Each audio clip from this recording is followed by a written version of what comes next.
रामकृष्ण हरी. सार्थ श्री ज्ञानेश्वरी. अध्याय 18. मोक्ष संन्यास विभाग योग. भाग 6. तत्रैवं सति कर्तार मात्मानं केवलं तु यः पश्यत्यकृतबुद्धित्वान् न स पश्यति दुर्मतीः. याप्रमाणे कर्माला 5 हेतू असतात. जो मनुष्य केवळ आत्माच कर्ता आहे असे मानतो तो अज्ञानी व वेदांत संस्कार नसलेला माणूस काहीच जाणत नाही. एवं पंचकारणा कर्मा 5 हेतू हे सुमहिमा. आता येथे पाहे पात्मा सापडला असे. भानू न होनी रूपे जैसी चक्षुरूपा ते प्रकाशी. आत्मा न होनी कर्मे तैसी प्रगटित सेगा. पै प्रतिबिंब आरिसा दोन्ही न होनी विरेशा. दोही ते प्रकाशी जैसा न्याहाळिता तो. का अहोरात्र सविता न होनी करी पंडुसुता. तैसा आत्मकर्म करता न होनी दावी. परिदेहाहमान भूली जयाची बुद्धी देही चातली. तया आत्मविषयी झाली मध्यरात्री गा. जेने चैतन्या ईश्वरा ब्रह्मा देहची केले परमसीमा. तया आत्मकर्ता हे प्रमा लोट उपजे. आत्माची कर्म करता हाही निश्चयो नाही तत्वता. देहोचे मी कर्म करता मानितो साच. जे आत्मा मी कर्माती तू सर्व कर्म साक्षीभूतू. हे आपली कही मातू नायकेची कानी. म्हणून उमाप आत्मयाते देहची वरी मविजे येथे. विचित्र काही राती दिवसाते डुडुळ न करी. उत्तम महिमा असलेल्या हे अर्जुना, याप्रमाणे याच कारणे असलेल्या कर्माला हे 5 हेतू आहेत. तर आता या ठिकाणी आत्मा हा कर्मास कारण आहे काय याचा विचार कर. ज्याप्रमाणे सूर्य हा दृश्य पदार्थ न होता डोळ्यांना व दृश्य पदार्थांना प्रकाशतो, त्याप्रमाणे आत्मा हा कर्माचे कारण आणि कर्म न होता कर्माचे प्रकाशन करतो.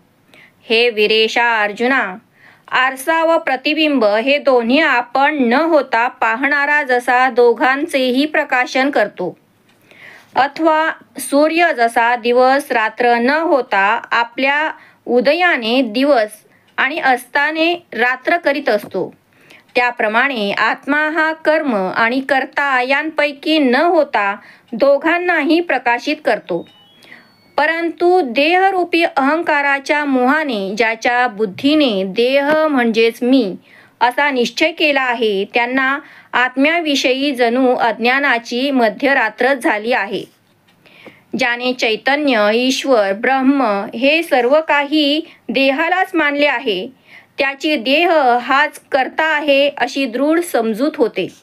आत्मा हाच कर्म करता आहे असा दृढ निश्चय तो करत नाही, तर तो देहस्वरूप असलेला मीच कर्माचा कर्ता आहे हेच खरे मानत असतो. कारण मी आत्मा कर्मातीत असून सर्व कर्मांना साक्षीभूत आहे अशा स्वरूपाचा विचार तो कानाने श्रवण देखील करत नाही. म्हणून सर्व व्यापक असा जो आत्मा तो देहच होय असे तो मानतो. काय आश्चर्य आहे पहा. घुबड आपले डोळे झाकून घेऊन दिवसाला रात्र म्हणत नाही काय.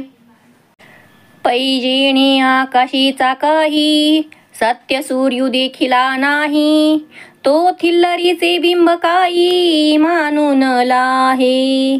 थिल्लराचे निजाले पाणे सूर्यासी आणि होणे. त्याच्या नाशी नाशणे कंपे कंपू. आणि निद्रिस्ताचे उनये तव स्वप्न साच होलाहे.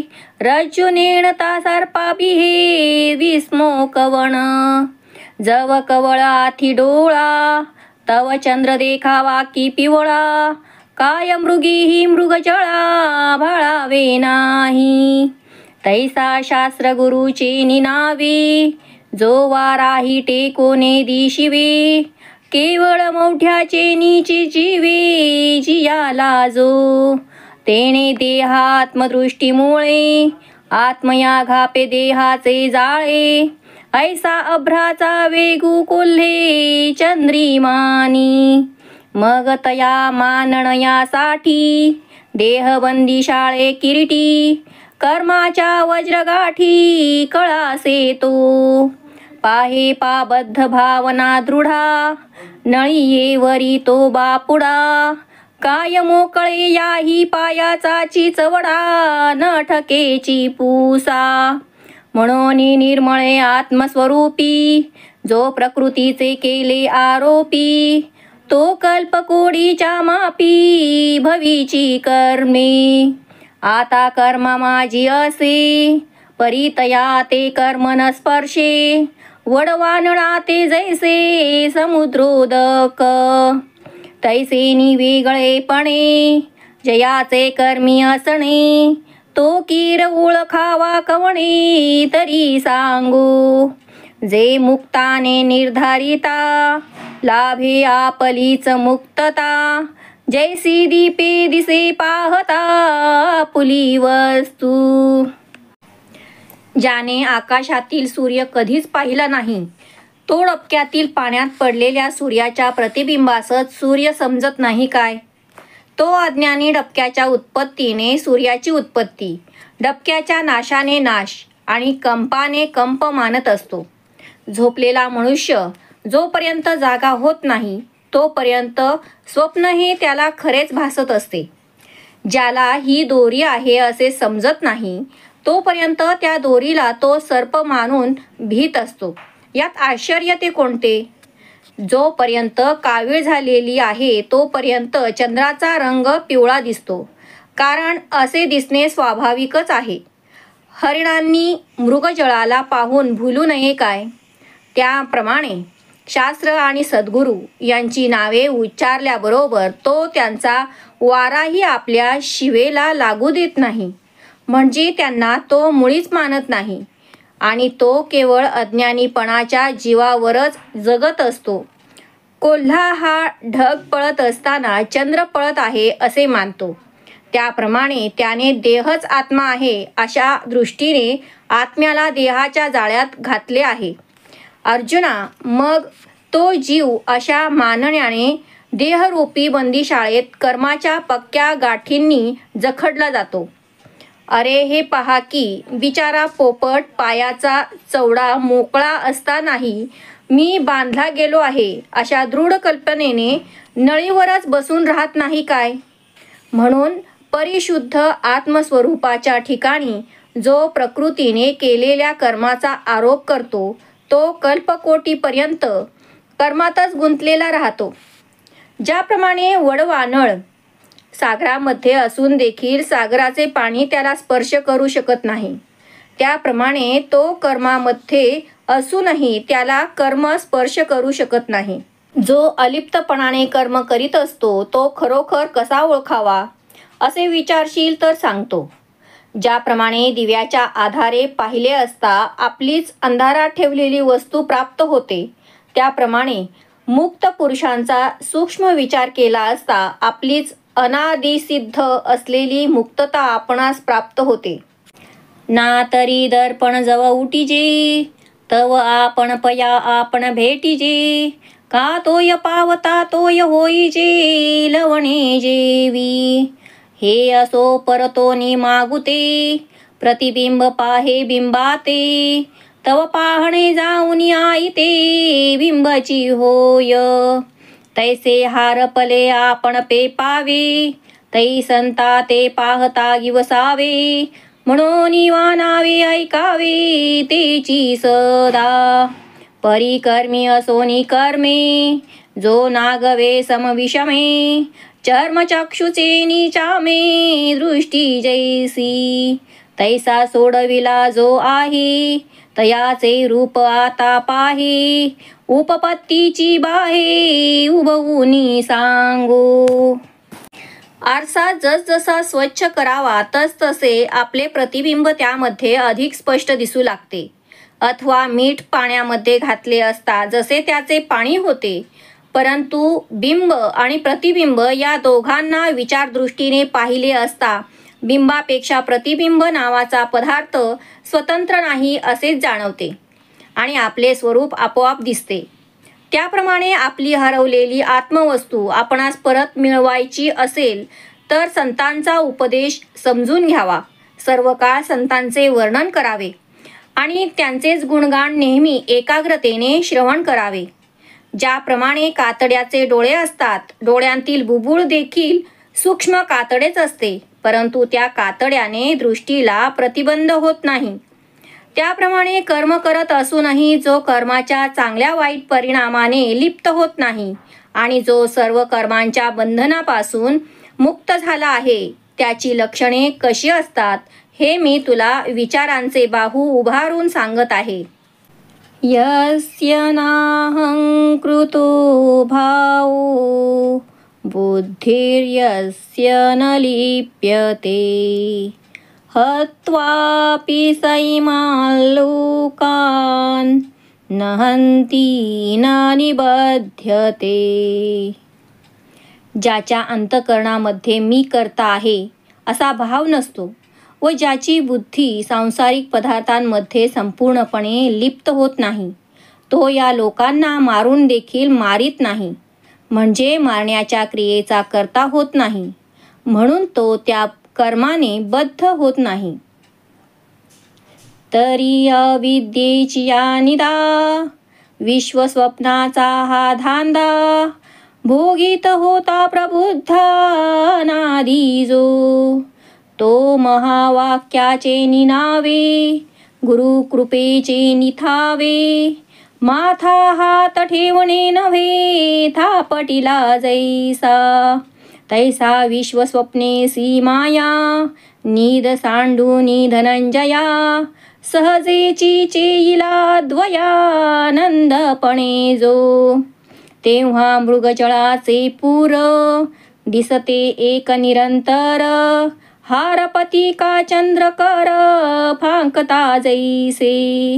का बाळत्व निघोनी जाय ते बागुला नाही त्राय पै जाळालिया इंधन न होय इंधन जेवी.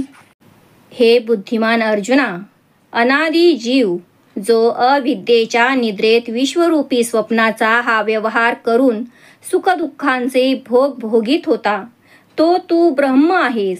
हे महावाक्य कानी पडून सद्गुरु कृपेच्या बलाने मस्तकावर नुसता हात ठेवून नव्हे तर जसा थापटून जागा केला आहे, त्याप्रमाणे धनंजया तो विश्वस्वप्नासह अविद्यारूपी झोप त्यातून अद्वैत ब्रह्मानंदाच्या प्रसन्नपणाने जागृत झाला आहे, म्हणजे मी ब्रह्म आहे अशा साक्षात्काराच्या अवस्थेवर आला आहे. जेव्हा मृगजळाचे पूर माध्यान्ह काळात एकसारखे सर्वत्र पसरलेले दिसते, ते चंद्राची किरणे विस्तारली म्हणजे जसे आपोआप नाहीसे होतात. बालपण निघून गेल्यावर कोणी बागुलबुवाला भीत नाही अथवा लाकूड जळून गेल्यावर जसा स्वयंपाक होत नाही. नानाचे ओ आलिया पाठी तै स्वप्न न दिसे दिठी तैसी अहम ममता किरटी नुरेची तया. मग सूर्य अंधारा लागी रिघो का भलते सुरंगी परी तो तयाच्या भागी नाहीची जैसा. तैसा आत्मत्वे वेष्टिला होये तो जया जया दृश्या ते पाहे ते दृश्य दृष्टेपणेसी होत जाये तयाचे चिरूप. जैसा वन्ही जया लागे ते वन्हीची जालिया आंगे दाह्य दाहक विभागे सांडिजे ते. तैसा कर्माकारा धुजेया तो करतेपणाचा आत्मया आळू आला तो गेलिया काही बाही जे उरे. तिये आत्मस्थितीचा जोराओ मग तो देही ये जाणेल ठाओ काय प्रलयांबूचा उन्हाओ बोधमानी. तैसी ते पूर्ण अहंता काही देहपणे पंडुसूता. आवरे काही सविता बिंबे धरिला. पै मथुनी लोणी घेपे ते मागुती ताकी घापे. तरी ते अलिप्तपणे सिंपे तेणेसी काही. नाना काष्ठवनी विरेशा वेगळविली या हुताशा. राहे काष्टाची या मांदुसा कोंडलेपणे. का रात्रीची या उदरा आंतू निघाला जो हा भास्वतू. तो रात्री ऐसी मातू ऐके कानी. तैसे वेद्य वेदकपणेसी पडिले का जयाचे ग्रासी. तया देह मी ऐसी अहंता कैची. आणि आकाशे जेथे जेथुनी जाई जे तेथ असे भरोनी. म्हणून ठेले कोंदोनी आपे आप. तैसे जे तेणी करावे तो तेची आहे स्वभावे. मा कोणे कर्मी वेष्टावे करतेपणे. अथवा जागे झाल्यावर स्वप्न जसे दृष्टीस पडत नाही तशी अर्जुना त्या मुक्त पुरुषाकरता अहंता आणि ममता उरत नाही. अंधार पाहण्यासाठी सूर्य हा कोणत्याही भुयारात शिरला तरी तेथे अंधार जसा राहत नाही त्याप्रमाणे मी आत्मा आहे अशी ज्याला पूर्ण जाणीव झाली आहे तो ज्या वस्तूकडे पाहिल ती वस्तू व त्याची दृष्टीही त्याला आत्मरूपीच दिसेल. ज्याप्रमाणे अग्नी ज्या पदार्थाला लागला आहे तो पदार्थ अग्निरूपच होतो. जाळणारे व जळणारे असा भेदभाव काही शिल्लक राहत नाही. त्याप्रमाणे आत्म्याहून भिन्न भासणारे जे कर्म त्या कर्मामुळे आत्म्यावर जो कर्तेपणाचा आरोप केला जात होता तो आरोप आत्मज्ञानाने नाहीसा झाल्यावर जे काही उरते ते शब्दांनी सांगता येत नाही. त्या आत्मस्थितीचा जो राजा आहे तो मी देह आहे असे मानील काय. जसे प्रलयकालाच्या जलामध्ये छोटे मोठे असे काही ओघ शिल्लक राहतात काय.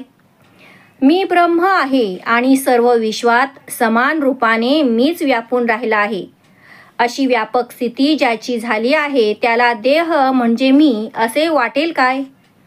संपूर्ण जगाला प्रकाशित करणारा सूर्य प्रतिबिंब रूपाने डबक्यात धरून ठेवता येईल काय. ताक घुसळून लोणी काढल्यानंतर पुन्हा ताकात घातले असता ते लोणी ताकात एकरूप होईल काय.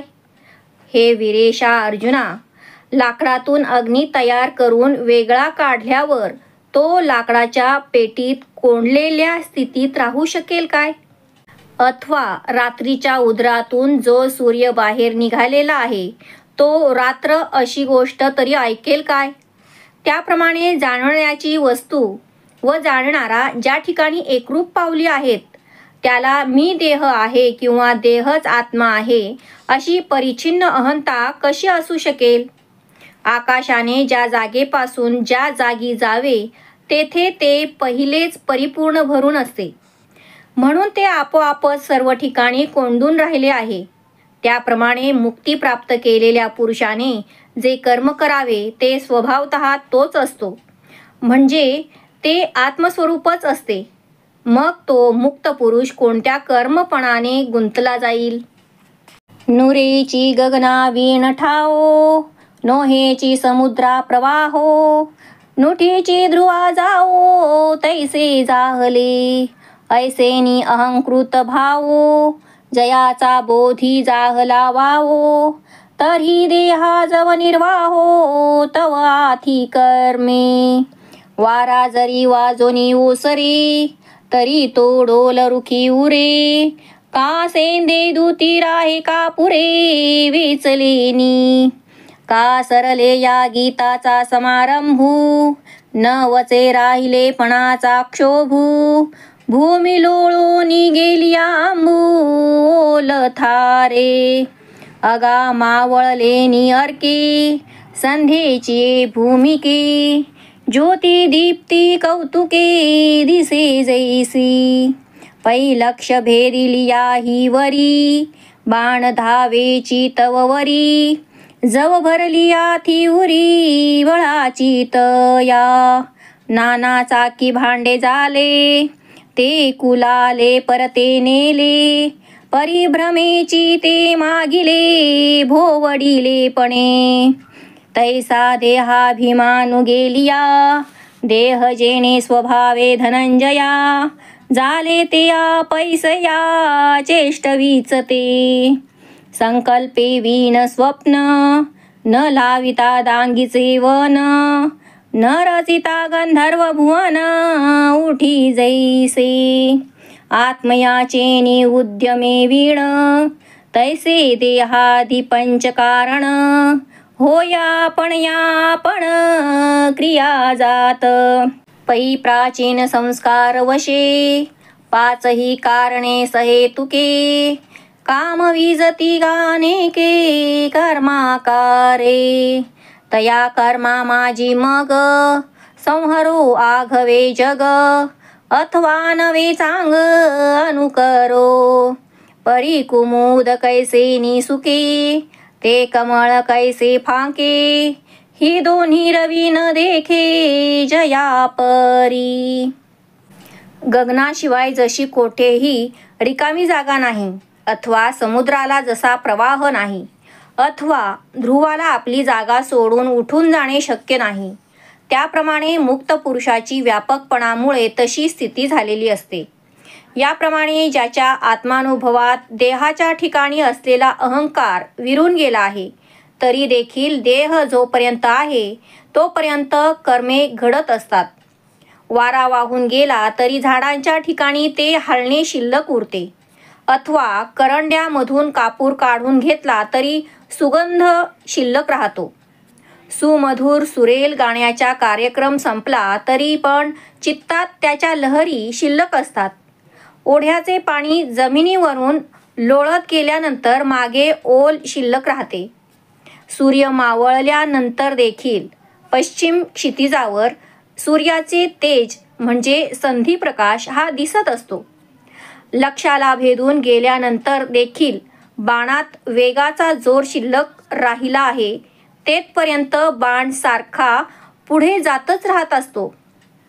अथवा कुंभाराच्या चाकावर तयार झालेले मातीचे भांडे कुंभाराने काढून घेतल्यानंतरही प्रारंभी दिलेल्या गतीमुळे चाक हे फिरतच असते. त्याप्रमाणे देहाचा अभिमान नाहीसा झाल्यावर देखील अर्जुना, देह ज्या प्रारब्धामुळे निर्माण झाला आहे ते प्रारब्ध देहाला आपोआप कर्म करावयास लावते. आपण पूर्वसंकल्प केल्याशिवाय जसे आपणास स्वप्न पडते, अथवा अरण्यात झाडे न लावता देखील ती उगवत असतात, व आकाशात रचना केल्याशिवाय जशी गंधर्व नगरे निर्माण होतात, त्याप्रमाणे आत्म्याच्या प्रयत्नावाचून देहादी 5 कारणामुळे सर्व क्रिया आपोआप घडतात. पूर्वजन्मीच्या संस्कारात 5ही कारणे व हेतू विविध क्रिया घडवीत असतात. ते कर्म घडत असताना त्या कर्मात मग सर्व जगताचा संहार होवो, अथवा पूर्वीपेक्षा नवीन उत्तम जग निर्माण होवो. परंतु चंद्र विकसिनी कमळ जसे संकुचित होते आणि सूर्य विकासी कमळ जसे विकसित होते तसे होतच राहते. पण हे दोन्ही प्रकार ज्याप्रमाणे सूर्य पाहत नाही.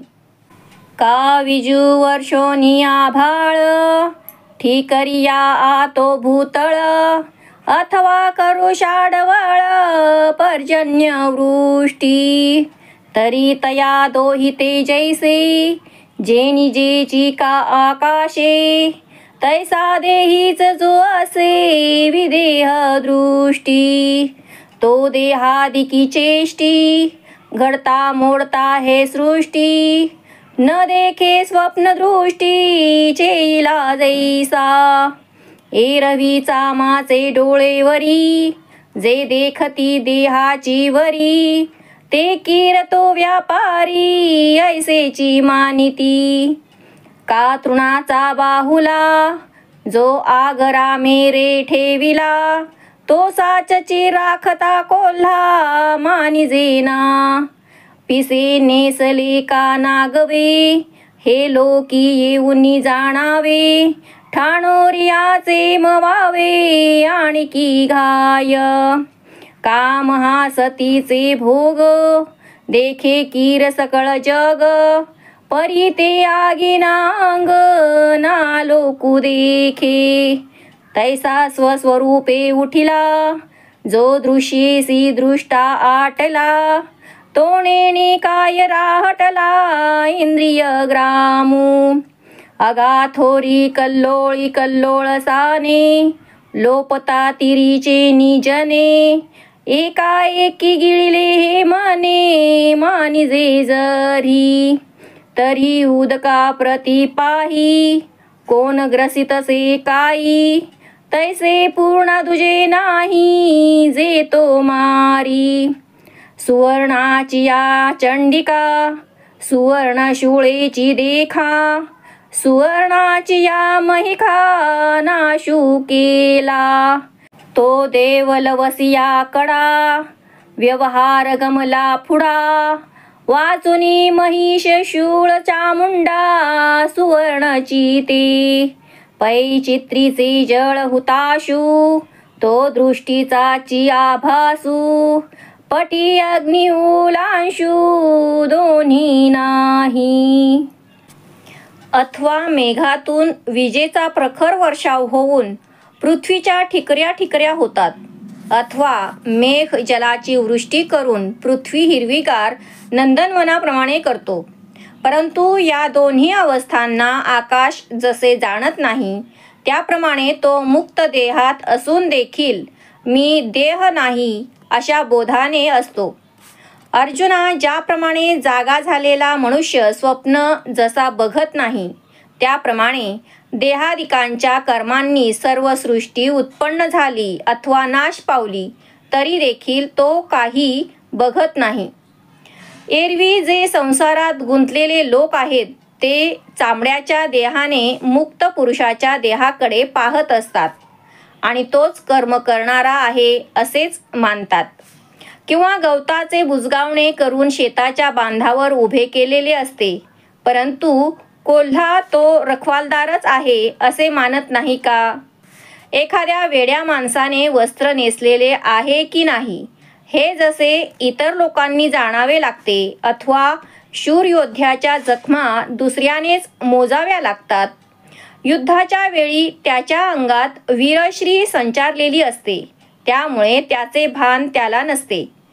पतिव्रता स्त्री सती जाण्यास निघाली की तिचे वस्त्र आणि अलंकार लोकांना दिसत असतात, परंतु त्या सती जाणाऱ्या स्त्रीला चिताग्नी दिसत नाही. स्वतःच्या शरीराची तिला स्मृती देखील नसते, किंवा लोकांच्याकडेही तिचे लक्ष नसते. त्याप्रमाणे आत्मरूपाने जो जागा झाला आहे, जो दृश्यासह दृष्टेपणाने आटून गेला आहे, तो इंद्रियांचे समुदाय काय कर्म करतात हे देखील जाणत नाही.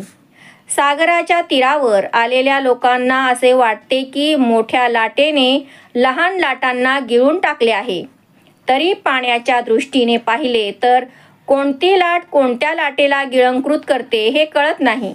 त्याप्रमाणे पूर्ण पुरुषाला आपल्या स्वरूपाहून भिन्न असा प्राणीच नाही ज्याला तो मारेल. असे पहा की सोन्याच्या देवीने सोन्याच्या त्रिशूलाने सोन्याच्या महिषासुराचा नाश केला. हे सर्व दृश्य भक्तांच्या दृष्टीने खरे भासते, परंतु सोन्याच्या दृष्टीने महिषासूर, त्रिशूल व देवी या त्रिपुटी वाचून सर्व शुद्ध सोनेच आहे. एखाद्या वस्त्रावर काढलेल्या चित्रातील जल आणि अग्नी हा डोळ्याने दिसणारा भास आहे, कारण वस्त्रावर अग्नीची उष्णता आणि पाण्याचा ओलावा हे दोन्हीही नाहीत. मुक्ताचे देह तैसे हाले ते संस्कार वशे, ते न देखोनी लोक पिसे करता म्हणती, आणि तया करणे या आंतू घडो त्रैलोक्या घातू, परी तेने केला हे मातू बोलो नये. अगा अंधारूची देखावा तेजे, मग तो फेडिजे हे बोलिजे, तैसे ज्ञानिया नाही दुजे जे तो मारिल. म्हणून तयाची बुद्धी नेणे पाप पुण्याची गंधी, गंगा मिनलिया नदी विटाळू जैसा. अग्निसी अग्नी झगटलिया, काय पोळे तो धनंजया. की शस्त्र रूपे आपण या आपणची, तैसे आपण पया परते. जो नेणे क्रिया जाता ते, तेथ काय लिंपवी बुद्धी ते तयाची ये. म्हणून कार्य करता क्रिया, हे स्वरूपची जाहले जया. नाही शरीरादिकी तया कर्म बंधू. जे करता जीव विंदाणी, काढुनी पाचही काणी. गडिता हे करणी आहुती दाहे, तेथ न्याओ आणि अन्याओ. हा द्विविधू साधुनी आओ, उभरिता न लवी खेवो कर्म भुवने. या थोरडा कीर कामा, विरजानो हे आत्मा. परी म्हणसी हन उपक्रमा तुलावी. तो साक्षी चिद्रूपू, कर्म प्रवृत्तीचा संकल्पू. उठी तो का निरोपू आपणची दे. तरी कर्म प्रवृत्ती ही लागी, तया आयासू नाही अंगी. जे प्रवृत्तीचेही उळिगी लोकुची आथी. म्हणून आत्मयाचे केवळ, जो रूपची जाहला निखिळ. तया नाही बंदिशाळ कर्माची हे. परी अज्ञानाच्या पटी, अन्यथा ज्ञानाचे चित्र उठी. तेथ चितारणी हे त्रिपुटी प्रसिद्ध जे का. त्याप्रमाणे मुक्त पुरुषाचा देह प्रारब्ध संस्काराप्रमाणे कर्म करीत असतो. परंतु अविचारी लोक यालाच कर्मकर्ता असे म्हणतात. आणि तो कर्म करीत असता त्रैलोक्याचा नाश झाला अथवा आणखीन काही झाले तरी त्या मुक्त पुरुषाने केले असे बोलू नये. सूर्यापुढे अंधार येतच नाही, तर मग सूर्य अंधाराचा नाश करतो हे कसे बोलता येईल. मुळामध्ये आत्मज्ञानी पुरुषाला द्वैतच जिथे दिसत नाही तेथे तो कोणाला मारेल. म्हणून त्याची बुद्धी पापपुण्याचा थोडा देखील गंध जाणत नाही. जशी एखादी नदी गंगा नदीत जाऊन मिळाली तर तिचा अपवित्रपणा नाहीसा होतो. अर्जुना, अग्नीवर अग्नी पडला तर तो त्याला भासतो काय? एक अग्नी दुसऱ्या अग्नीला पोळतो काय? शस्त्र आपणच आपल्याला रुतेल काय? त्याप्रमाणे आपल्या स्वरूपाहून कोणतेही कर्म तो भिन्न समजत नाही. तेथे त्याच्या बुद्धीला कोणते कर्म कर्तेपणाने लिप्त करेल. म्हणून जो कर्म कर्ता व क्रिया ही त्रिपुटी आपणच झाला आहे. त्याच्या शरीरादिकांकडून कर्म घडले तरी त्याने तो बद्ध होत नाही. कारण जीवात्मा हा मोठा कुशल कारागीर असून आपणास कर्माचा कर्ता समजून 10 इंद्रियांच्या साधनाने 5 हेतू धारण करतो. आणि मग त्या ठिकाणी न्याय्य किंवा अन्याय अशी 2 प्रकारची कर्मे करून क्षणभरात कर्माची भुवने निर्माण करतो. एवढ्या मोठ्या कृत्यास आत्मा हा सहाय्य करता होत नाही. तसेच तो आरंभ करतो असेही म्हणू नये. तो ज्ञानस्वरूप आत्मा केवळ साक्षी असल्यामुळे जीवाच्या ठिकाणी जेव्हा अमुक प्रकारचे कर्म करावे असा प्रारंभी संकल्प उत्पन्न होतो तेव्हा तो त्या संकल्पाला आज्ञा देईल काय? कर्म करण्याकडे जीवाची प्रवृत्ती ज्यावेळी होते तेव्हा आत्म्याला काही कष्ट पडत नाहीत. कारण देहादी 5 लोकच त्या कर्मप्रवृत्तीचे ओझे वाहतात. म्हणून जो केवळ आत्मस्वरूपी झाला आहे त्याला कर्माची बंदिशाळा नाही.